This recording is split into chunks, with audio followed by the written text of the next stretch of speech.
नमस्कार प्रिय विद्यार्थियों, आप सभी का एक बार पुनः स्वागत करते हैं आपके अपने YouTube प्लेटफॉर्म संध्या कंप्यूटर क्लासेस पर। RSIT मुख्य परीक्षा 3 अगस्त और 24 अगस्त को 2025 को जो आयोजित होने वाली हैं, और आज इस मॉडल पेपर के माध्यम से हम वे सभी क्वेश्चंस करेंगे जो आपके एग्ज़ाम के अंदर अब की बार दिखने वाले हैं। तो बिना देर किए आप सभी पहले क्वेश्चंस की ओर देखेंगे। आप सभी को मैं रिक्वेस्ट करता हूं कि अगर आप इस प्लेटफॉर्म पर पहली बार विजिट करें तो चैनल को सब्सक्राइब अवश्य कीजिएगा, साथ ही बेल आइकन क्लिक करना ताकि आने वाले प्रत्येक वीडियो की नोटिफिकेशन आप सभी तक पहले पहुंचे। आपकी स्क्रीन के सामने है पहला क्वेश्चन, और पहले क्वेश्चन के अंदर आपसे पूछा गया है निम्नलिखित में से स्प्रेडशीट सॉफ्टवेयर से संबंधित नहीं है। भाई आप सभी को याद रखना है कि माइक्रोसॉफ्ट एक्सेल होता है, उसे आप स्प्रेडशीट प्रोग्राम के नाम से जानते हैं।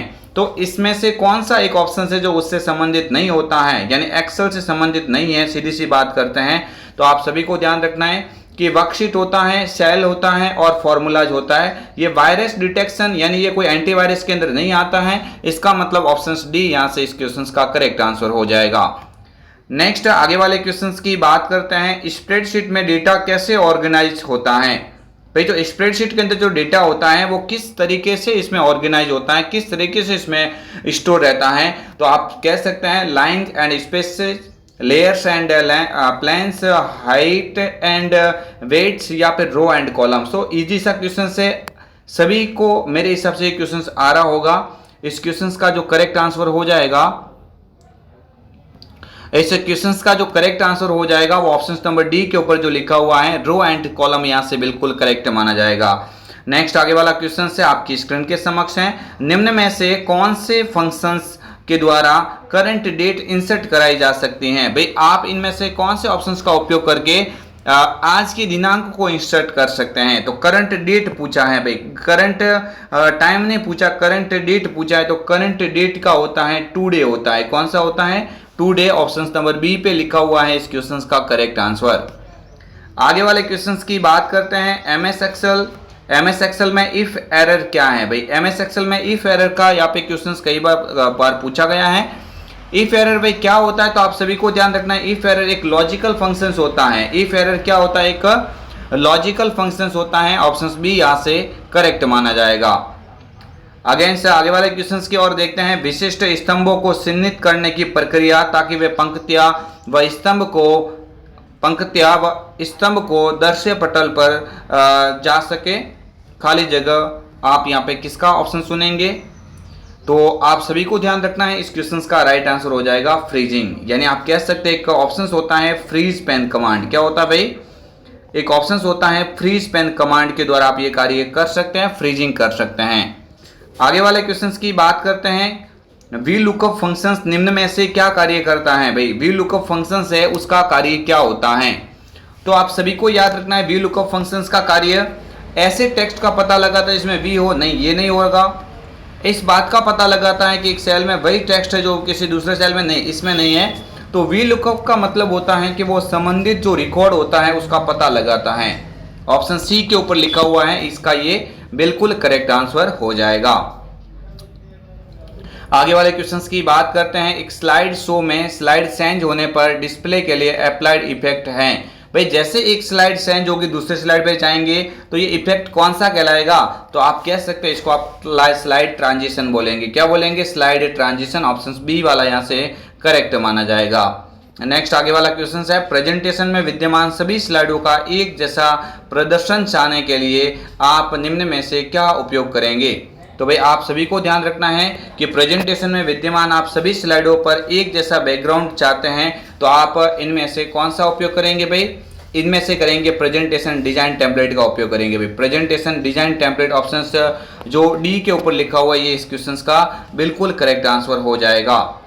आगे वाले क्वेश्चंस की बात करते हैं। हमलावर संक्रमित विज्ञापनों को अपलोड कर किस प्रकार का हमला करता है। भाई हमलावर होता है वो संक्रमित विज्ञापनों का अपलोड कर किस तरह का करता है, तो आप इसको बोलेंगे मेलवेटाइजिंग बोलेंगे। क्या बोलेंगे भाई? इसको आप मेलवेटाइजिंग। ऑप्शन जो सी के ऊपर लिखा हुआ है ये इस क्वेश्चन का बिल्कुल करेक्ट आंसर हो जाएगा। नेक्स्ट आगे वाला क्वेश्चन है। हमलावर क्लाइंट मशीन और सर्वर के बीच एक ऑथेंटिकेशन सेशन की निगरानी कर किस तरह का हमला करता है। तो भाई आप सभी को याद रखना है कि हमलावर होता है वो आप कह सकते हैं मशीन और सर्वर के बीच जो एक ऑथेंटिकेशन सेशन की निगरानी कर किस तरह का हमला करता है। तो इसका राइट आंसर हो जाएगा सेशन अपहरण। क्या हो जाएगा? सेशन अपहरण। ऑप्शन ए के ऊपर लिखा हुआ है, इसका करेक्ट आंसर हो जाएगा। आगे वाले क्वेश्चंस की बात करते हैं। हैकिंग और कंप्यूटर अपराध किस प्रकार की धारा है? भाई हैकिंग और कंप्यूटर अपराध होता है वो किस प्रकार की धारा कहेंगे? तो हैकिंग और कंप्यूटर अपराध आपका होता है वो धारा 65 के ऊपर आ जाएंगे, है ना। हैकिंग और कंप्यूटर अपराध के रूप में आप कह सकते हैं। देखिए यहाँ पे अलग अलग धारा लिखी हुई है, जैसे 43 का अलग ऑप्शन हो जाएगा, यहाँ पे मतलब जैसे 67 हो जाएगा, 66 हो जाएगा और 65 हो जाएगा। तो इनमें से आपको पूछा गया है क्वेश्चन है कि जो यहाँ पे हैकिंग और कंप्यूटर अपराध किस प्रकार की धारा होती है। हैकिंग और कंप्यूटर अपराध के बारे में क्वेश्चंस कई बार एग्जाम में पूछा जाता है। आप कमेंट करके बता सकते हैं इसका राइट आंसर क्या हो जाएगा।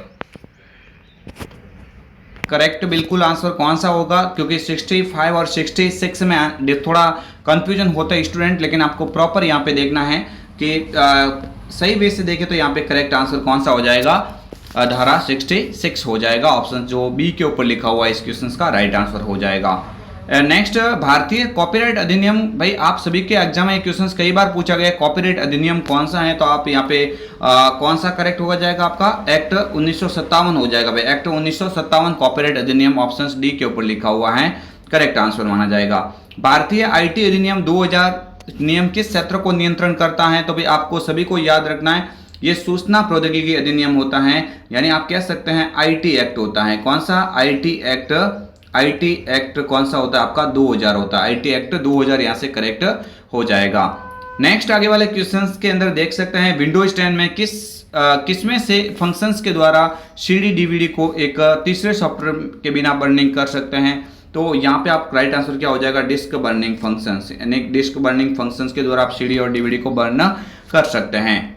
आगे वाला क्वेश्चन है कि सीडी डीवीडी में बर्न किया जा सकता है, तो भाई वीडियो को किया जा सकता है, चित्र को किया जा सकता है, दस्तावेज को किया जा सकता है। तो यहाँ से करेक्ट आंसर क्या हो जाएगा आपका, उपरोक्त सभी हो जाएगा। उपरोक्त सभी हो जाएगा यहाँ पे बिल्कुल correct answer. Microsoft office picture manager है। भाई माइक्रोसॉफ्ट ऑफिस पिक्चर मैनेजर क्या है, तो आप क्या बोलेंगे, एक एडिटिंग सॉफ्टवेयर होता है, यानी जिसमें तस्वीर को एडिट किया जा सकता है। तो ऑप्शन ए वाला यहाँ से इसका करेक्ट आंसर हो जाएगा। नेक्स्ट आगे वाले क्वेश्चंस की बात करते हैं। सबसे शक्तिशाली कंप्यूटर जो बड़ी खोज और वैज्ञानिक उपयोग के लिए इस्तेमाल किए जाते हैं, तो आप ध्यान से देखेंगे इसका राइट आंसर क्या हो जाएगा। तो सबसे शक्तिशाली कंप्यूटर भाई कौन सा होता है, सुपर कंप्यूटर होता है। ऑप्शन बी यहाँ से करेक्ट हो जाता है। आगे वाले क्वेश्चंस की बात करते हैं। सरकारी संस्थाओं, बड़ी व्यावसायिक फर्म और बिजनेस ऑपरेशन के लिए किस कंप्यूटर का प्रयोग किया जाता है? तो आप सभी को याद रखना है कि बड़ी व्यावसायिक फर्म के लिए आपको मेन फ्रेम कंप्यूटर का उपयोग करना पड़ता है। ऑप्शन ए यहाँ से इसका करेक्ट आंसर होगा। नेक्स्ट है मिनी कंप्यूटर के उदाहरण है। भाई मिनी कंप्यूटर के अंदर आपको याद रखना है कि 202 होता है, टेक्साइल इंस्ट्रूमेंट TI 990 होता है, SDS92 ये भी होता है। तो उपरोक्त सभी इस क्वेश्चन का करेक्ट आंसर होगा। आगे वाला क्वेश्चन है WORM डिस्क का मतलब है। भाई WORM का मतलब क्या होगा, आप सभी को ध्यान रखना है, राइट वंस रीड मैनी होता है। क्या होता है, राइट वंस रीड मैनी। मैं आज आपके सामने कम टाइम है इसलिए थोड़ी वीडियो की स्पीड ज्यादा रख रहा हूं, तो आप थोड़ा इस क्वेश्चन को अच्छे से देख के समझ लेना, ठीक है। ऑप्शन ए यहाँ से इसका राइट आंसर हो जाएगा। नेक्स्ट है कि शॉर्टकट तैयार करने के लिए किस फंक्शंस कीज के अलावा शॉर्टकट तैयार करने के लिए फंक्शन कीज के अलावा निम्न कुंजियों का प्रयोग किया जाता है। तो शॉर्टकट बनाने के लिए आपको कॉम्बिनेशन की का उपयोग करना पड़ेगा, जिसमें कंट्रोल अल्ट और शिफ्ट ये इत्यादि इसमें आते हैं। आगे वाले क्वेश्चंस की बात करते हैं। निम्नलिखित उपकरणों में से कौन सा उपकरण तेजी से कंप्यूटर गेम को खेलने के लिए, तो कंप्यूटर गेम को खेलने के लिए इनपुट डिवाइस कौन सा होता है? तो आप क्या बोलेंगे, जॉयस्टिक। ऑप्शन ए यहाँ से इसका करेक्ट आंसर होगा। नेक्स्ट आगे वाला क्वेश्चन है कि किसी फाइल का नाम बदलने के लिए किस फंक्शन कुंजी का प्रयोग होता है? तो F2 होता है ना, इसका उपयोग आप किसी फाइल का नाम बदलने के लिए कर सकते हैं। रीनेम की शॉर्टकट की कौन सी होती है? F2 होती है। आगे वाला क्वेश्चन है कोटाना खाली जगह की तरह इस्तेमाल किया जा सकता है। भाई कोटाना का उपयोग किसके लिए करते हो? तो आपको ध्यान रखना है कि कोटाना का उपयोग आप सर्च बॉक्स की तरह करते हो। किसके लिए सर्च बॉक्स? जैसे इसको आप वॉइस पावर्ड पर्सनल असिस्टेंट के नाम से भी जान सकते हैं, और ये सर्च बॉक्स के रूप में इस्तेमाल होता है।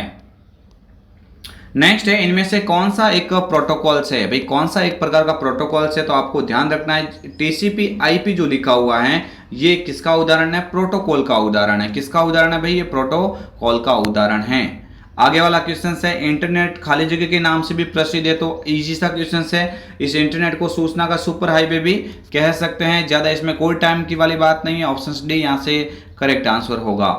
आगे वाला क्वेश्चन है कि डीएनएस का तात्पर्य क्या है, तो डीएनएस का तात्पर्य भाई क्या होता है, डोमेन नेम सिस्टम होता है। क्या होता है, domain name system. Option A के ऊपर लिखा हुआ है, क्वेश्चन का राइट आंसर होगा।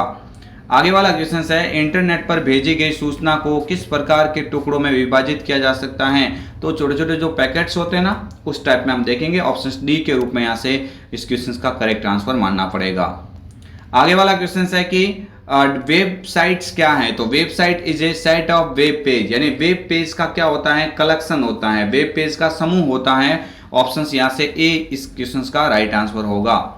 आगे वाला क्वेश्चन है, ईमेल एड्रेस में डॉट इन का आशय क्या है, यानी ईमेल एड्रेस में डॉट इन का मतलब क्या होता है, तो डॉट इन का मतलब होता है इंडियन वेबसाइट है। ठीक है, ऑप्शन बी यहाँ से करेक्ट आंसर होगा। आगे वाला क्वेश्चन देख सकते हैं, जब एक वेबसाइट विकसित किया जाता है तो विभिन्न इंटरलिंक्ड फाइलों को एक साथ रखा जाता है, इसे कौन सी सुविधा करके प्राप्त किया जा सकता है, तो उसको बोलते हैं हाइपरलिंक। क्या बोलते हैं, हाइपरलिंक, जिसकी शॉर्टकट की क्या होती है, कंट्रोल के साथ में के होती है एमएस वर्ड के अंदर। नेक्स्ट आगे वाला क्वेश्चन है, ऑनलाइन एंटीवायरस सॉफ्टवेयर खरीदने के लिए किसकी आवश्यकता होती है, तो भाई आप internet connection, computer, online banking सब होना चाहिए, तभी ये काम हो पाएगा। उपरोक्त सभी यहाँ से करेक्ट आंसर होगा। आगे वाला क्वेश्चन है कि वह डिवाइस जो दो या दो से अधिक नेटवर्कों को जोड़ता है, तो दो या दो से अधिक नेटवर्कों को जोड़ने वाला ऑप्शन होता है उसको क्या बोलेंगे, गेटवे। एक नेटवर्क है जो दूसरे नेटवर्क को जोड़ता है, इसको आप गेटवे के नाम से जान सकते हैं। नेक्स्ट आगे वाला क्वेश्चन है, खाली जगह इंटरनेट का स्टैंडर्ड प्रोटोकॉल है, भाई इंटरनेट का स्टैंडर्ड प्रोटोकॉल कौन सा होता है, तो आप बोलेंगे टीसीपी आईपी होता है। टीसीपी आईपी ऑप्शन ए यहाँ से करेक्ट होगा।